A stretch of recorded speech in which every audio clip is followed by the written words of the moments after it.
আমরা যে বিষয়টি ছিলাম যে ঐকমত্য কমিশনের সঙ্গে আপনারা দফায় দফায় অনেক দিন বৈঠক করেছেন, সেগুলো গণমাধ্যমের বরাতে আমরাও জেনেছি আপনারা কি চাচ্ছেন কি চাচ্ছেন না। কিন্তু আমার জানবার বিষয় ছিল যে একদম প্রাথমিকভাবে অনেকগুলো বিষয়ে ঐকমত্য কমিশন এবং বিএনপির সঙ্গে মতবিভেদ ছিল বা দ্বিমত ছিল আংশিক। আবার যদি বলি যে ঐকমত্য কমিশনের যে সুপারিশগুলো সেগুলো আপনারা যতটুকু চাচ্ছিলেন, বিশেষ করে জামায়াত বা এনসিপি, তাদের সঙ্গে আবার কিছু কিছু জায়গায় আপনাদের আলাদা ছিল মতামতগুলো।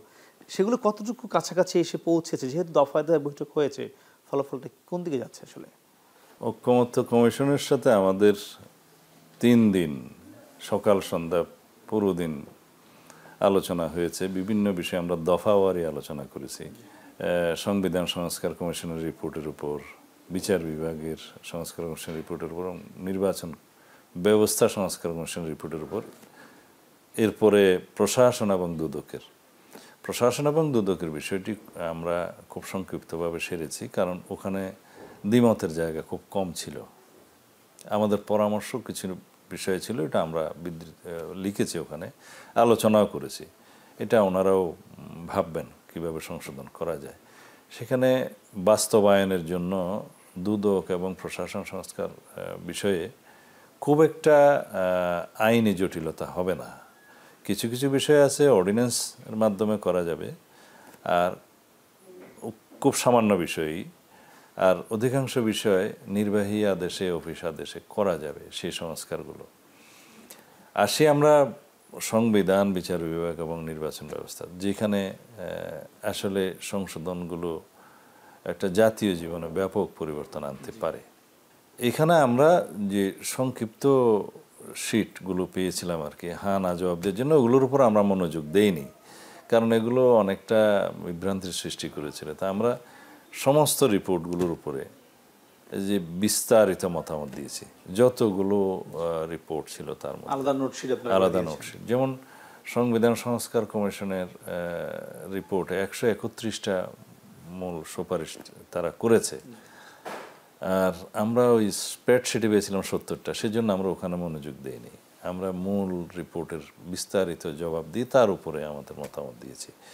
একইভাবে জুডিশিয়ারির ক্ষেত্রেও বলা যায় প্রায় 89টা আইটেম আমরা পেয়েছি, তার মধ্যে আমরা বিস্তারিত দিয়েছি। ছোটোখাটো সুপারিশগুলো যেগুলো তেমন আমলযোগ্য নয়, ওগুলো আমরা অ্যাভয়েড করেছি, যে এগুলোতে একমত হওয়া যায়।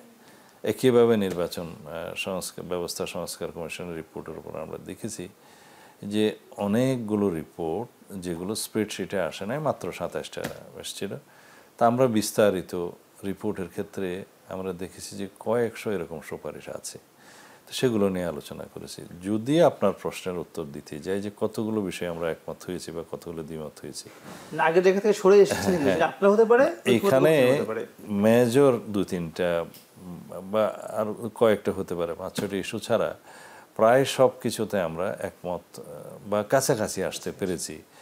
যেমন এখানে আপনারা জিজ্ঞেস করতে পারেন যে প্রায় সাংবাদিকরা গুণে দেখেছে আর কি, আমাদের রিপোর্টগুলো যখন জমা দিয়েছে 700-র কাছাকাছি সুপারিশ ছিল তাদের।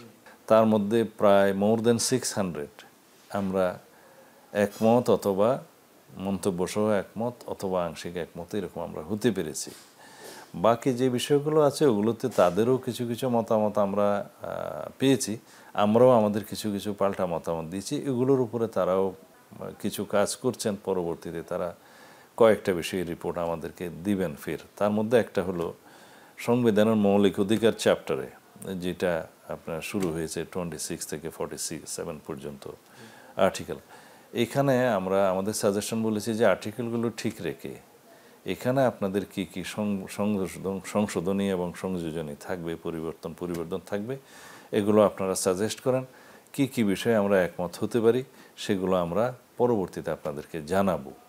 আর যা রাষ্ট্র পরিচালনার মূলনীতি অংশে যে সমস্ত বিষয়গুলো ছিল পঞ্চম সংশোধনীতে এবং পঞ্চদশ সংশোধনের আগে অবস্থানটা আমরা বলেছি এটাই বহাল করা হোক। যেখানে আছে যেখানে ধর্মনিরপেক্ষতা নেই, আমরা ধর্মনিরপেক্ষতার পক্ষে। যেখানে আছে মহান আল্লাহর উপর আস্থা এবং বিশ্বাস, এগুলো প্রতিস্থাপন করা হোক। তারা এগুলোতে আগে থেকেই একমত হয়েছেন, বিকজ তারা আর্টিকেল 8, 9, 10 এবং 12 এই আর্টিকেলগুলোতে ওনারা বিলুপ্ত করার জন্য সুপারিশ করেছিলেন। সেগুলো হচ্ছে পঞ্চদশ সংশোধনের মাধ্যমে ধর্মনিরপেক্ষতা সহ অন্যান্য বিষয় ওখানে ছিল। তো আমরা এই বিলুপ্তির পক্ষে আছি, কিন্তু প্রতিস্থাপন কি দিয়ে হবে সেটা আমরা সাজেশন করেছি। যে প্রতিস্থাপনটা হবে আমাদের পঞ্চম সংশোধনীতে গৃহীত যে রাষ্ট্র পরিচালনার মূলনীতি এবং পঞ্চদশ সংশোধনের পূর্ব পর্যন্ত সেটা বহাল ছিল, সেই জায়গায় সেই বিষয়গুলো এখানে প্রতিস্থাপন করা হোক। তার মধ্যে ওনারা বলেছেন যে আমরা কয়েকটা জিনিস এখানে অন্তর্ভুক্ত করতে চাই। বহুত্ববাদ, আমরা বললাম যে আমরা বহুত্ববাদের বিরুদ্ধে এবং সারা বাংলাদেশে এর বিরুদ্ধে একটা সেন্টিমেন্ট আছে। তো সেটা ওনারা স্বীকার করে নিয়েছেন যে বহুত্ববাদের বিকল্প হিসাবে এখানে কি আনা যায়। তো ওনারা বলেছেন যে বাংলাদেশ একটি বহু জাতিগোষ্ঠী, ধর্ম, বর্ণ, সংস্কৃতির দেশ। তাদের সবারই এখানে এই ধর্মচর্চা, সংস্কৃতি চর্চা এগুলো নিশ্চয়তা বিধান করা হবে, সেই কথাগুলো লেখা যায় কিনা। তা আমরা বলেছি এটা লেখা যায়। আর বলেছেন যে সাম্য, মানবিক মর্যাদা এবং সামাজিক সুবিচার, এই অংশটি স্বাধীনতার ঘোষণাপত্রে যে শব্দগুলো আছে সেটা এখানে অন্তর্ভুক্ত করা যায় কিনা। আমরা বলেছি এটাও যায়। এবং একই কথাগুলো প্রিয়াম্বলে, সংবিধানের যে সূচনায় প্রিয়াম্বলে যে লেখা, সেটাকে বলা হয় সংবিধানের মূলনীতি, সেখানে লেখা যায় কিনা। আমরা সেটাও বলেছি এটাও লেখা যায়। পঞ্চম সংশোধনীতে গৃহীত যে প্রিয়াম্বল প্রস্তাবনা, তার মধ্যে এই দুইটা জিনিস অন্তর্ভুক্ত করা যায়, সাম্য, মানবিক মর্যাদা এবং সামাজিক সুবিচার। আর হচ্ছে যেটা ওনারা বাকিটা বলেছেন যে এখানে অন্য কিছু যদি কেউ সাজেস্ট করে তো সেটা ওনারা পরবর্তীতে বলবেন। তা আমরা বলেছি আমরা অ্যাকোমোডেটিভ, আমরা পঞ্চম সংশোধনীতে গৃহীত প্রিয়াম্বলের সাথে এই শব্দগুলো আমরা যুক্ত করলে আমাদের আপত্তি নেই। আপনারা কাছাকাছি চলে এসেছেন। হ্যাঁ, এখন বিষয়টা দাঁড়াচ্ছে ওনারা প্রিয়াম্বলে পঞ্চম সংশোধনের সেই অংশটা হুবহু রাখতে চান কিনা। কিন্তু তাদের একটা প্রস্তাব আছে যেটা সুপারিশ এসছে। তারা বিসমিল্লাহির রহমানির রহিম এবং তার বাংলা অনুবাদ যেটা আছে পরম দয়ালু, পরম করুণাময় আল্লাহর নামে শুরু করছি, সেটা ওনারা একইভাবে গ্রহণের জন্য তাদের সুপারিশ আছে। তো সেটা তো আমরা সবাই এখন অন্যান্য যে বিষয়গুলো ছিল যেমন রাষ্ট্রধর্ম, সেই বিষয়ে রাষ্ট্রধর্মের বিষয়ে ওনাদের কোনো সুপারিশ নেই। অর্থাৎ ওনারা পক্ষে বিপক্ষে কিছুই বলেননি, সেটা যা আছে তাই থাকবে।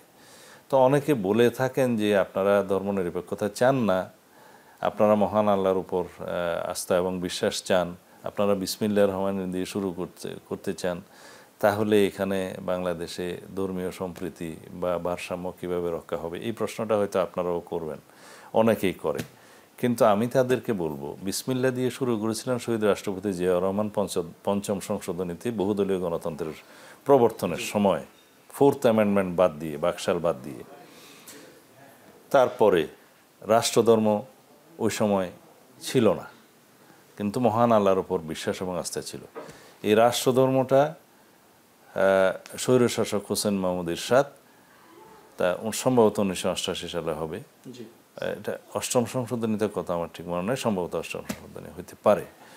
তো এটা রাষ্ট্রধর্ম ইসলাম গ্রহণ করেছে, কিন্তু সেটার বিরুদ্ধে বাংলাদেশে কোনো জনমত গঠিত হয়নি, বিকজ এখানে বৃহৎ জনসমষ্টির অংশের একটা সমর্থন, মানসিক সমর্থন ছিল। পরবর্তীকালে আওয়ামী লীগও কিন্তু এই পঞ্চদশ সংশোধনের সময়ও এই ব্যবস্থাটা বহাল রেখেছে এবং সাথে যুক্ত করেছে যে হিন্দু, বৌদ্ধ, খ্রিস্টান সহ অন্যান্য ধর্মাবলম্বীদের ধর্ম, আচার এবং স্বাধীনতা রাষ্ট্র নিশ্চিত করবে। তো এখন সেই অবস্থাতে সেটা আছে। তো যদি আপনি পড়েন এই যে রাষ্ট্রধর্মের সে আর্টিকেল 2 সম্ভবত, এবং তার সাথে যদি আর্টিকেল 28 যেটা এবং আর্টিকেল 41 একসাথে পড়েন, তাহলে বাংলাদেশের সকল ধর্মাবলম্বীদের ধর্মচর্চা, ধর্মীয় উপাসনালয় এবং প্রিয়েচিং যেটা বলে আর কি, ধর্মীয় আলোচনা, কৃষ্টি কালচার, এগুলো সব কিছুর স্বাধীনতা নিশ্চিত করা হয়েছে। যেমন আর্টিকেল 28 বলা হয়েছে যে ধর্মের ভিত্তিতে কোনো বৈষম্য করা যাবে না।